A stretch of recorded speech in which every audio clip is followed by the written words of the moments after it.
Bienvenue chez Retro et Geek. Aujourd'hui on va parler d'un tuto pour le concours du challenge des makers pour le site We Are Maker. Et donc voilà, aujourd'hui enfin après presque un mois de travail, je vais vous présenter en fait ce que j'ai fait, un jeu que je vais appeler Westerduino, Western et Arduino. Je vous montre tout ça tout de suite.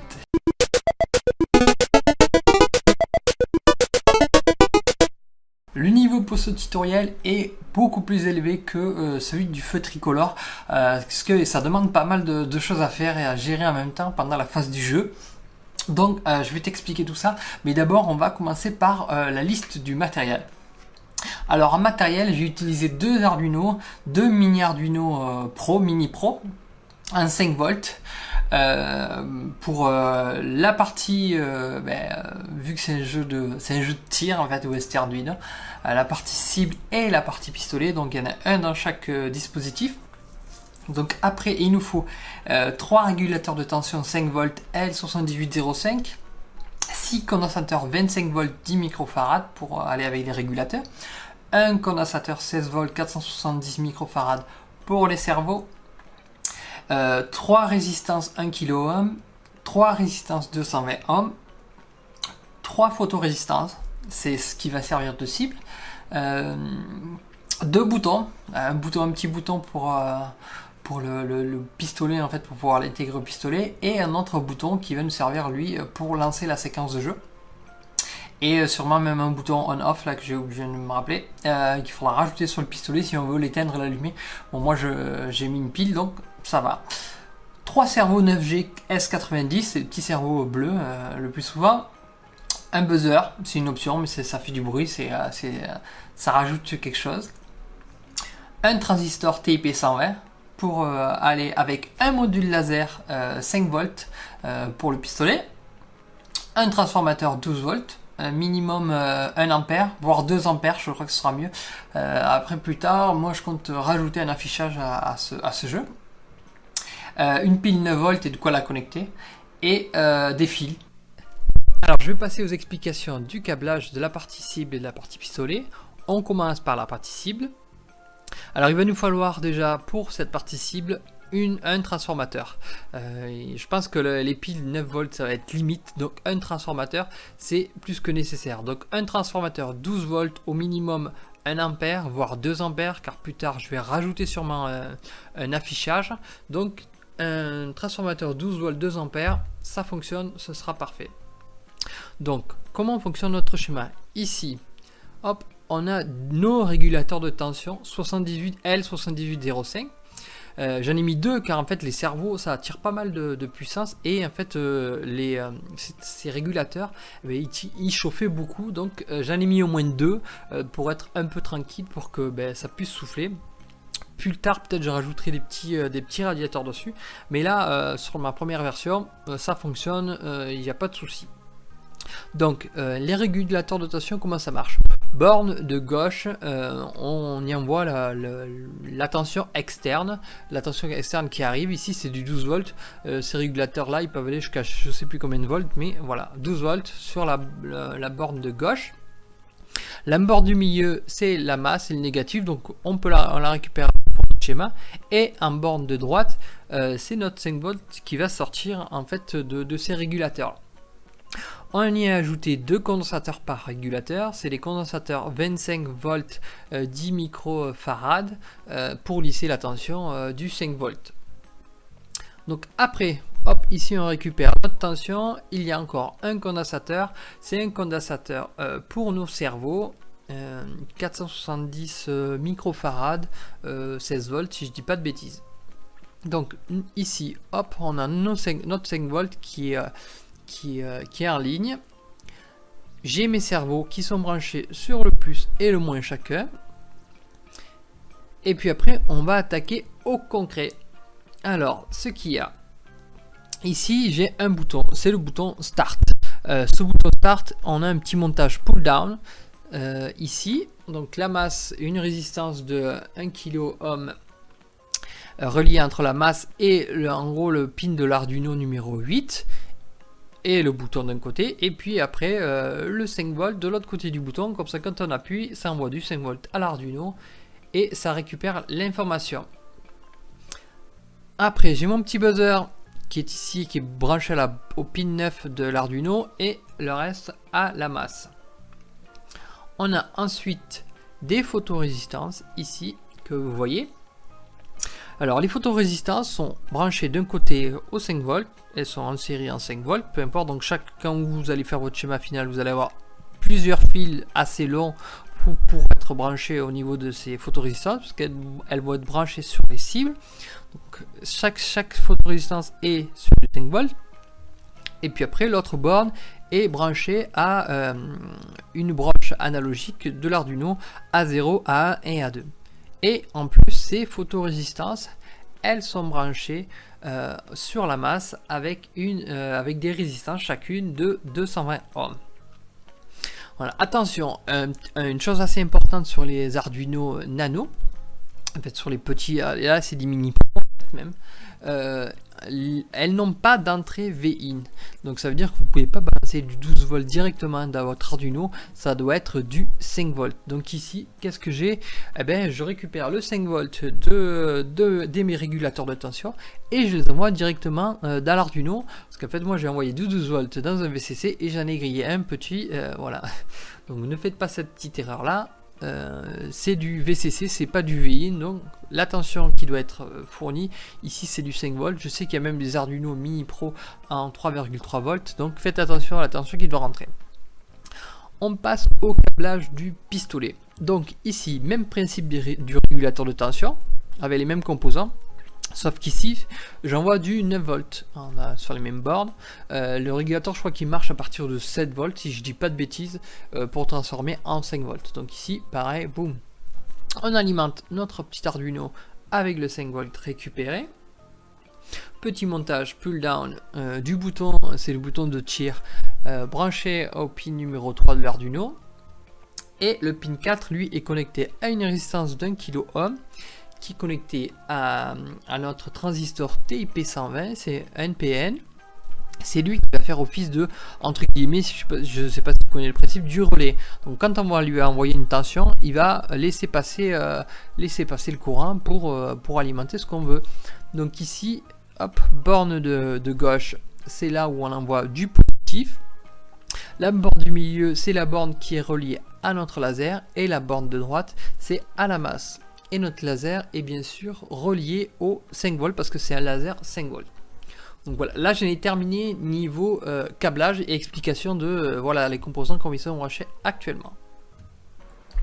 On passe à l'explication du code. Alors on commence par le code niveau cible, en fait, niveau réception des datas. Alors au début de mon programme, j'ai mis toutes mes variables qui vont définir les pins que je vais utiliser durant le processus en fait, du programme. En fait, vous avez les cibles, les cerveaux, le bouton start et le buzzer, le pin du buzzer. Après on a ici des variables de moyenne pour initialiser les capteurs, pour détecter en gros la variation de lumière, parce qu'en fait on éclaire avec le laser ces photorésistances et ça change la valeur et hop ça détecte, ça dit ok j'ai été touché. Un tableau pour savoir quelle cible a été levée et peut être touchée, parce qu'en fait le but c'est que si elles sont baissées elles ne puissent pas être touchées. Donc il y a des séquences où quand elles se lèvent en fait on peut la toucher et puis des fois non. Après ici je commence à attaquer tout ce qui est start, démarrage, et ici le tableau, c'est le tableau le plus important en fait pour faire fonctionner le jeu. C'est ici que j'ai toute la séquence de jeu. Donc ce sont des tableaux multidimensions et dans lequel en fait j'ai trois variables en fait à l'intérieur. Alors j'ai le temps d'abord en millisecondes, le numéro du capteur de 0 à 2 parce que j'utilise 3 capteurs, donc de 0 à 2, et l'angle en degrés dans lequel je souhaite que les cerveaux montent ou descendent. Ici 90 ça veut dire que ça monte à 90 degrés et 15 ça descend à 15 degrés. Donc voilà, ça se fait en séquence. Donc là j'ai la séquence 1, round 1 je l'ai appelé, et la séquence 2 de jeu. J'ai créé pour le moment que 2 séquences de jeu. ça permet déjà de jouer et de s'éclater pas mal. Le but c'est de faire vraiment X séquences et pouvoir plus tard, on verra, compter les points. Et j'ai notre tableau ici en dessous, le time round en fait. Ici, je les ai définis à 30 secondes. La première variable est à 0 car j'utilise en fait la variable start pour dire ok, c'est la séquence, elle correspond à 0, start à 0, c'est la séquence démarre pas, start à 1 c'est la séquence 1, start à 2 séquence 2, donc c'est pour ça qu'en fait ici vous avez le petit 0. Après les temps pour les séquences de jeu en fait que je vais utiliser plus tard, je les initialise à 0. Les points. Alors ici j'ai créé mes variables de points, mais je ne les utilise pas réellement dans le programme.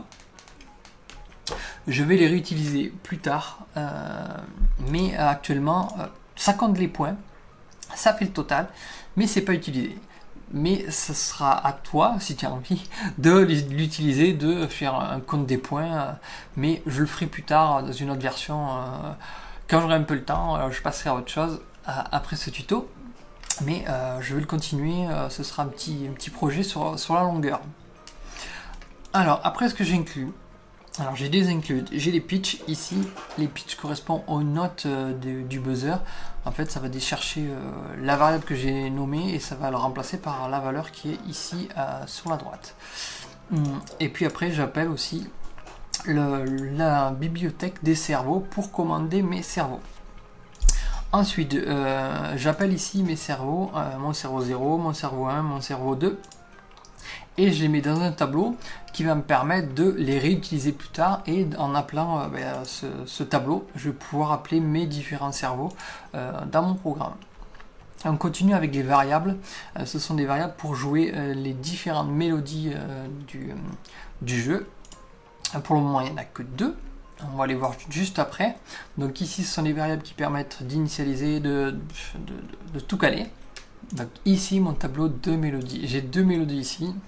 La première mélodie est ici, hop, et la deuxième est ici.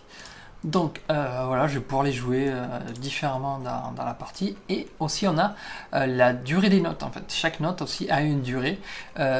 Donc ben voilà, là vous trouvez la première mélodie et la deuxième mélodie. Et la variable 999 c'est pour moi pour dire fin de la mélodie. Parce que la première mélodie elle dure 37, il y a 37 cases.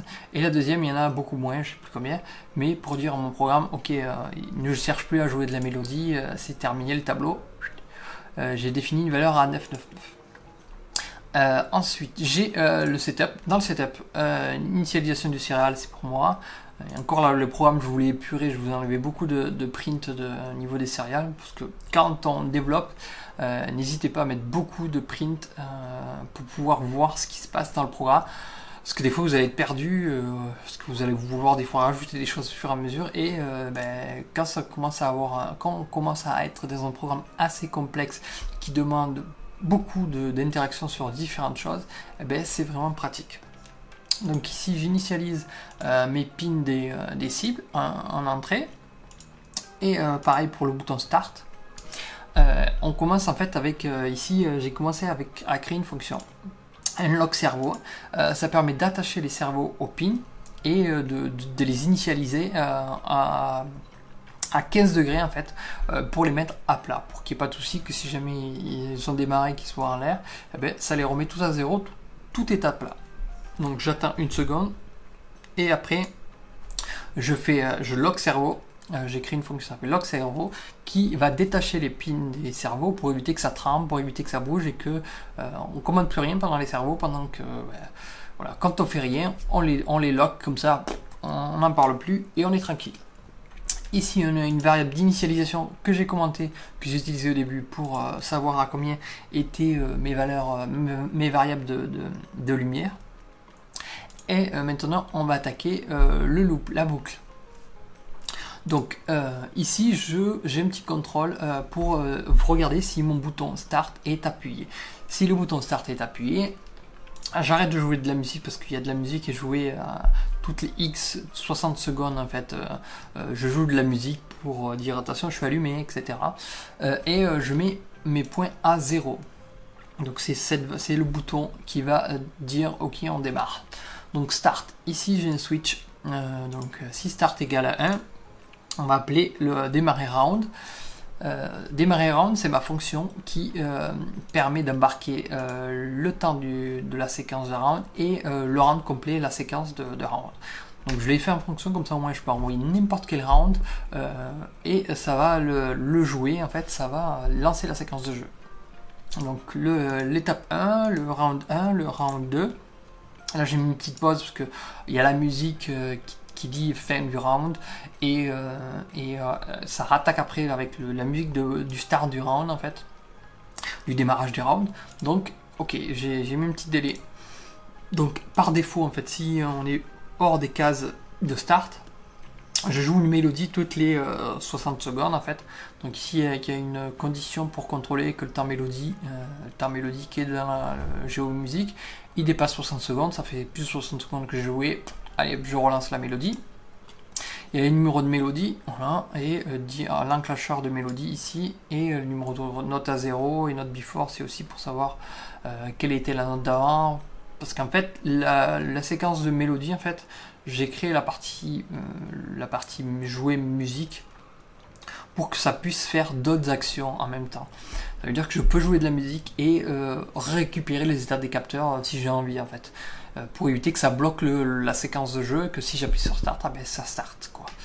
Donc on continue avec nos fonctions. La fonction init-like-sensor qui était à commenter plus haut, c'est une initialisation des capteurs de lumière pour la phase de jeu. Donc avant chaque séquence de jeu, je fais un contrôle sur tous les 3 capteurs des 3 cibles et je vais faire une moyenne sur 10 itérations. Je fais une moyenne de la valeur pour dire ok, la valeur elle est à peu près à ça.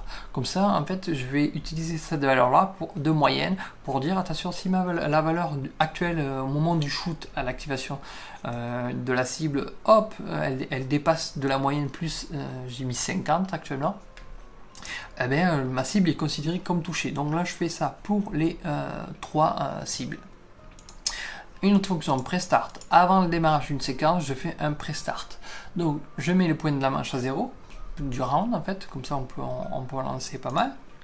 J'initialise mon light sensor juste au-dessus. Là, j'ai laissé les serial print pour savoir 3, 2, 1, 0. Donc, je joue des petites notes. 3, 2, 1, 0, bip. Voilà, ça se termine comme ça, c'est le pré-start. Bip, bip, bip, bip. Hop, c'est parti, on commence la séquence de jeu. La fonction lock cerveau que j'ai parlé plus haut, ben voilà, on détache les cerveaux, le cerveau 0, le cerveau 1, le cerveau 2, on les détache, et la partie programme pour les attacher et les réinitialiser, ici on les attache avec les pins des cerveaux, et pareil, on écrit 15 degrés dans leur valeur. Ici il y a score manche.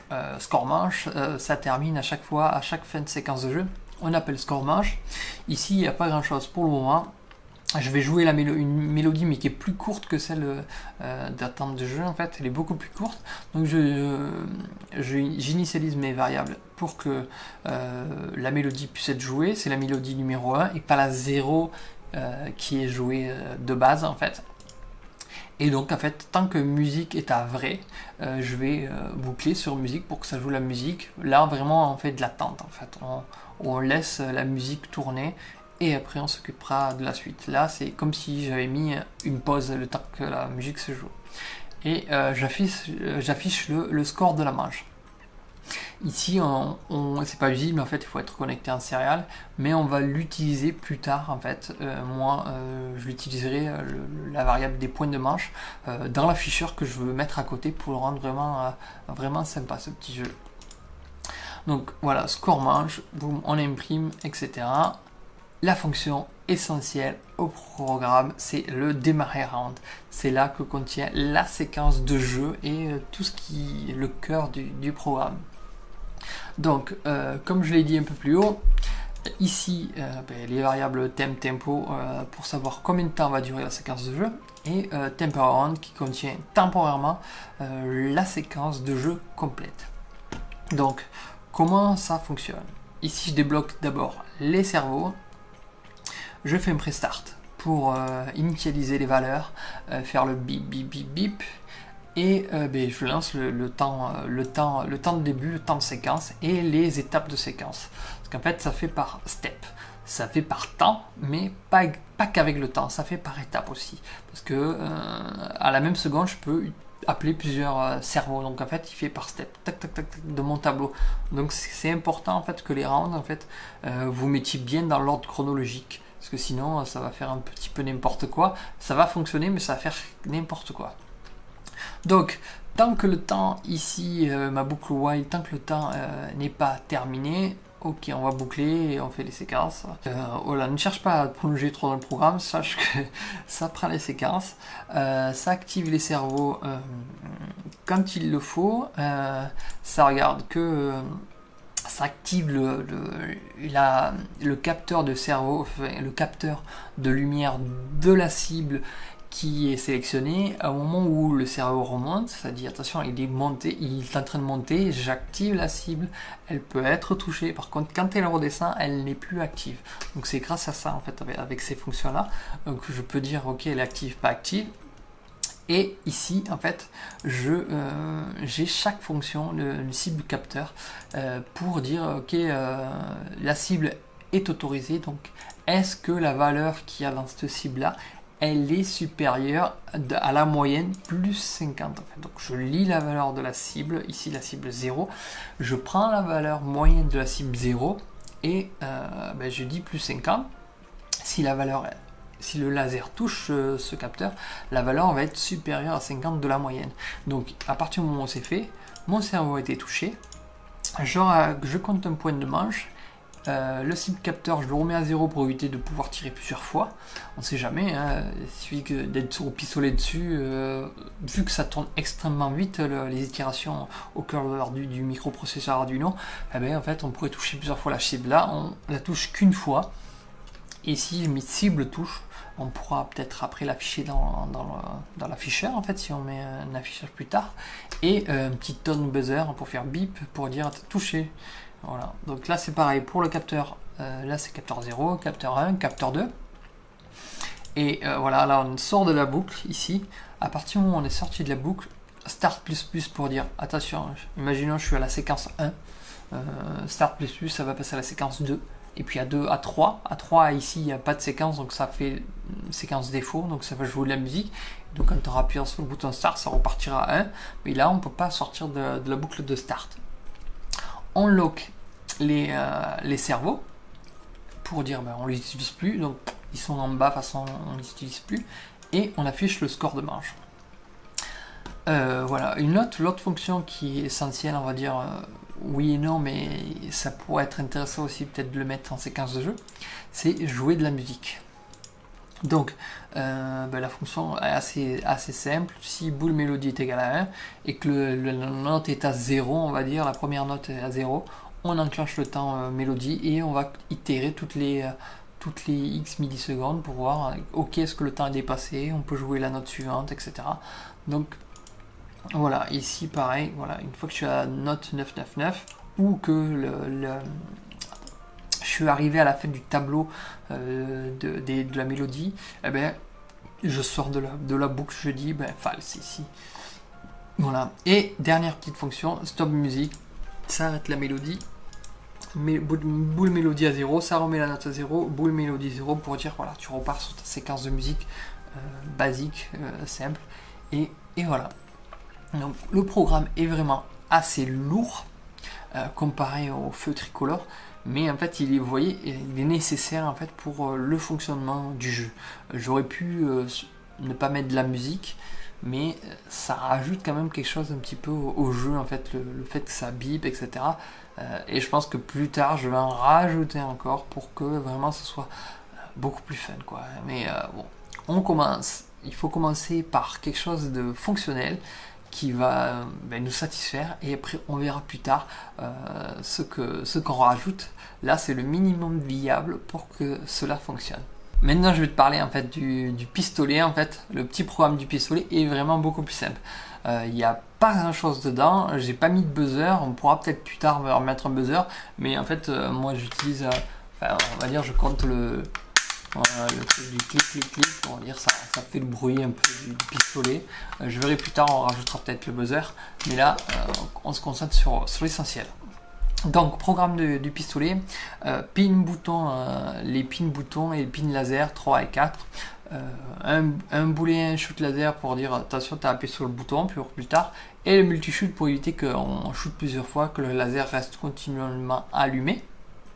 Deux variables de temps en fait, temps laser et temps pause. Temps laser c'est le temps que mon laser va rester allumé, et le temps de pause c'est le temps avant de pouvoir re-shooter en fait, voilà, pour que ça s'éteigne bien comme il faut, etc. Donc dans le setup, le pin bouton on le met en entrée et le pin laser en sortie, parce qu'en fait on doit envoyer un signal sur notre TIP 120, enfin on va envoyer du courant sur le TIP 120 pour qu'il laisse passer le courant et allume le laser. Et maintenant c'est la boucle. Dans la boucle on a une condition: si on appuie sur le bouton, si le bouton est à high et que multi-shoot est supérieur à 2, alors shoot laser égale 1 et multi-shot égale 0, c'est-à-dire qu'on autorise le laser à être allumé. Et sinon, si le bouton ici est à low, c'est-à-dire qu'il est à bas, shoot laser est à 0 et on compte en incrément de multi-shoot pour éviter d'avoir des états quand on appuie. À des moments il y a des états à 0 en fait, il calcule, il se dit ah le bouton il est descendu, il était à 0, et pour éviter d'avoir des faux positifs et que le laser reste constamment allumé, j'ai créé cette petite variable en fait pour pouvoir éviter que ce soit tout le temps allumé, et ça fonctionne. Et on termine avec la condition if shoot laser égale 1. Si le laser est égal à 1, et, ça veut dire qu'on tire. Donc on allume le laser, on attend le temps laser et on l'éteint. Et puis après j'ai mis un petit temps de pause pour éviter de re-shooter encore par la suite. Et puis on réinitialise tout à 0. Vraiment le programme de pistolet est simple, donc là il n'y a pas grand chose à comprendre. Voici la version presque finalisée. Alors le support que j'ai utilisé c'est du bois. En fait j'ai pris 50 cm de long sur lequel j'ai créé des encoches ici en fait pour pouvoir ici coller mes petits cerveaux. Comme vous pouvez le voir en fait je les ai collés, ils sont légèrement en dessous, hop, ils sont juste au niveau du niveau 0 on va dire, et voilà, donc là j'ai tous mes cerveaux qui sont collés au niveau 0. Et voilà, c'est ce qui va me permettre d'avoir un support rigide pour pouvoir après travailler dessus et faire monter mes cibles sans souci. Après niveau composants électriques. Alors moi ce que j'ai fait, j'ai utilisé une plaquette comme de ce type là en fait. Vous avez ça fait des lignes en fait directes. Donc en fait là moi ce que j'ai fait, j'ai utilisé certaines lignes pour pouvoir récupérer le 5 volts et le 0 tout le long en fait. Je sais pas si on peut le voir. En fait ici en fait j'ai ici là j'ai mon arrivée du 12 volts, donc là il y a le 12 volts ici sur la ligne la plus extérieure, puis après il y a la masse, puis après il y a le 5 volts en fait, et là direct j'ai branché en fait tous mes régulateurs qui sont ici, tous mes régulateurs, mes condensateurs et toutes mes résistances, en fait tous les fils partent d'ici et tout sur un point. Les cerveaux pareil, hop, je les ai mis ici, j'ai mis des petits picots, des petits pins en fait sur lesquels je peux plugger mon cerveau, comme ça direct, hop, j'ai juste à les brancher, ça fonctionne direct. Après ces trucs ces PCB, ces lignes, en fait vous pouvez les couper en fait avec un coup de cutter pour pouvoir après faire des connexions. Moi j'ai créé des connexions aussi verticales, parce que là c'est horizontal on va dire, c'est vertical, comme ça au moins je peux relier mes fils et les connecter à l'Arduino si j'ai besoin. Hop, on va éviter de montrer les personnages là maintenant. Hop, on verra pour la suite. Après niveau capteur. Niveau capteur de réception, j'ai utilisé ici hop, on va essayer de faire la mise au point si on le voit, mes photorésistantes. Hop, voilà, je sais pas si on le voit, voilà, il y a mes photorésistances qui sont ici. J'ai collé après ça sur un bâton de glace en fait, hop, avec de la colle, pistolet à colle. Vous pouvez coller ça avec peu importe, voilà, il faut de la colle, hein. Voilà, c'est pas très beau, mais vous pouvez arriver à faire quelque chose de plus beau que ce que j'ai fait moi, parce que c'est pas top. Et bien sûr, hop, ici en bas, vous vous collez aussi la partie du cerveau pour que ça puisse s'inclipser en fait à mes cerveaux. Allez, hop, on va le montrer, je vais vous montrer. Je prends mon cerveau, crac, je le mets ici. Parce que le but c'est que ce soit entre guillemets démontable. Ouais, et là je l'ai connecté, crac. Voilà, le but c'est que ce soit démontable facilement, au minimum, hein. Hop, ça il suffit juste de le dépluguer. Hop. Hop, ben voilà, la colle elle a lâché. Donc je vais le recoller. Et je pense que je vais même mettre de la super glue, hein. Moi j'utilise des petits pistolets à colle, mais certaines parties il faut les mettre de la super glue, ce sera mieux. Donc ici j'ai laissé des encoches. J'ai creusé un petit peu le bois pour pouvoir passer mes fils, parce que je vais tout coller, les cerveaux, les fils des capteurs. Il faut laisser un petit peu de mou pour que ça puisse tourner, puisse basculer, pour que le fil ici il puisse avoir un peu de jeu. Et puis ben voilà, on est arrivé. Ça, je vais l'Arduino qui est ici, je vais tout coller ici moi sur ma barre avec un petit coup de pistolet à colle, juste un point pour que ça tienne. Et comme ça voilà, mes composants ils vont être comme ceci, et mon Arduino on va essayer de le coller un petit peu comme ça. En fait on va essayer de trouver un truc pour pas qu'il soit collé, mais pour que ça fasse son effet. Bon, mes petits personnages, qu'est-ce que j'ai fait? Hop, je vais t'en montrer un autre. Donc tu fais ton petit trou en fait au milieu de la cible, et ici tu fais passer ton bâton, tu colles un côté, moi j'utilise du carton plume, un côté pour un côté du bâton, l'autre côté pour l'autre côté, sachant que chaque barre va être un peu différente suivant comme tu l'as fait. Et une fois que tu l'as mis, allez hop, une fois que tu l'as mis après en place pour jouer, hop, tu l'enquilles, tu mets un petit coup de pâte à fixe, crac. Comme ça, on va dire, ça bouge plus et ton petit personnage est parfait. Bon, je vais vous montrer ce personnage parce que il a été spoilé un petit peu. Voici le personnage rendu final. Donc il y a le petit trou pour la cible, un petit coup, il y a ma pâte à fixe qui est là pour bloquer le système. T'es pas appuyé, hop, pour que ça bouge plus, et comme ça vous pourrez les changer au fur et à mesure sans problème. Voilà, là j'en ai terminé sur la partie cible. On va passer voilà, là j'ai oublié, il y a le petit bouton, hop, et le petit buzzer que je vais essayer de caler par le buzzer par ici et le bouton à l'opposé pour qu'on puisse y accéder. Et ça je l'habillerai sûrement pour faire joli. Maintenant on va passer au pistolet. Le fameux pistolet pour tirer en fait sur nos cibles. Alors c'est un pistolet que j'ai acheté dans une boutique en fait de déguisement. Tous les pistolets que vous allez plus ou moins trouver, en fait vous avez une espèce de boue orange en fait. Donc ici je l'ai dégommé en fait, et après j'ai terminé avec la Dremel pour enlever les parties.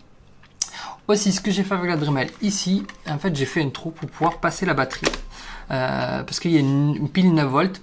J'ai calculé en fait que de trouver un pistolet avec de l'espace, de la marge pour pouvoir en fait passer une pile. Donc ici il rentre une pile, donc pareil ici, hop, j'ai coupé en fait le manche du pistolet, voilà, là on voit, pour pouvoir passer la pile, et la pile elle rentre dedans en fait, dans le compartiment, et elle ressort à peine un petit peu. C'est pour ça qu'après je l'habillerai avec de la corde en fait, le manche. Et voilà, on va regarder l'intérieur du pistolet. Je vais te montrer ici. Tu as le bouton qui permet de faire le contact quand tu appuies. Hop, je sais pas si on voit. Voilà, là j'ai rajouté deux petits supports en bois parce que en fait le bouton n'est pas stable, on va dire, n'est pas droit. Donc comment ça se compose? Hop, on va l'ouvrir. Hop, voilà.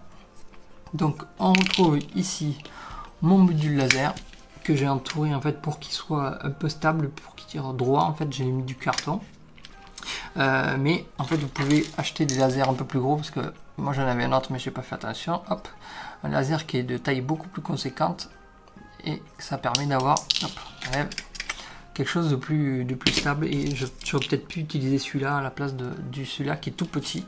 C'est pratique si on veut gagner de la place, mais bon, j'ai dû compenser en fait la trajectoire de la visée pour pouvoir à peu près tirer droit avec ce pistolet là.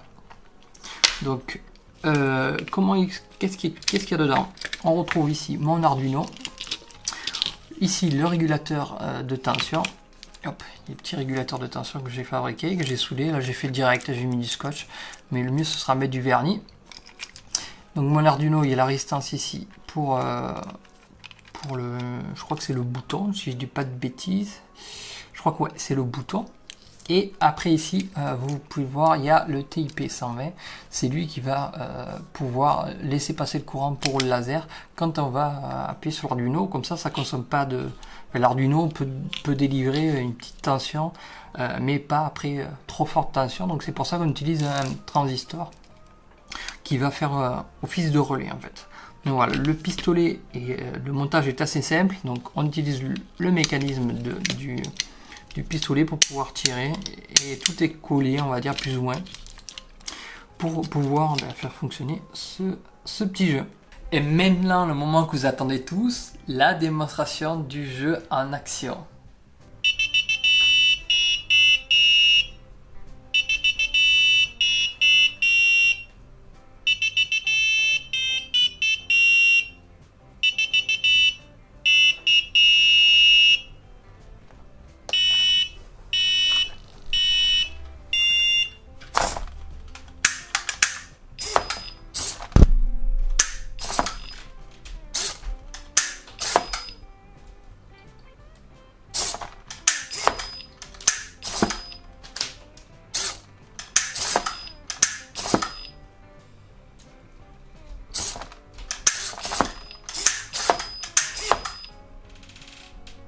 Donc voilà, j'en ai terminé pour ce gros challenge et pour ce gros tuto. En fait, j'en ai profité qu'il y avait le challenge des makers pour pouvoir le faire.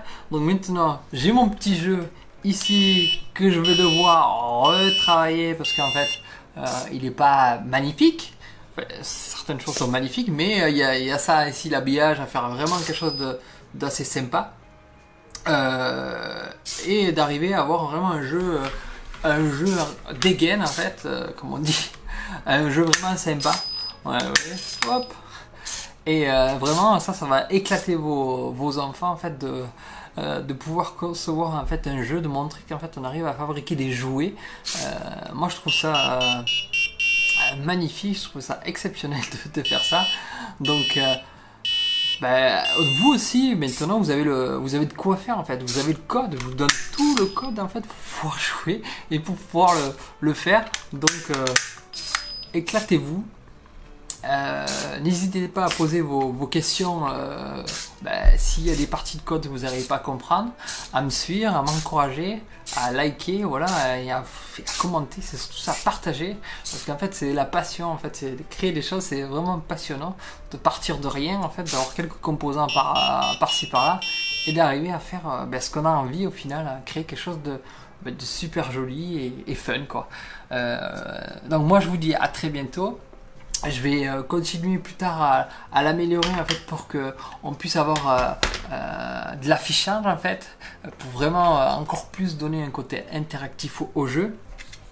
Et puis voilà, c'était super de participer à un concours We Are Maker. Moi je vous dis à très bientôt pour un nouveau tuto. Partagez vos idées aussi si vous en avez, parce que il y a de quoi faire, on peut s'éclater. Et puis voilà, à très bientôt.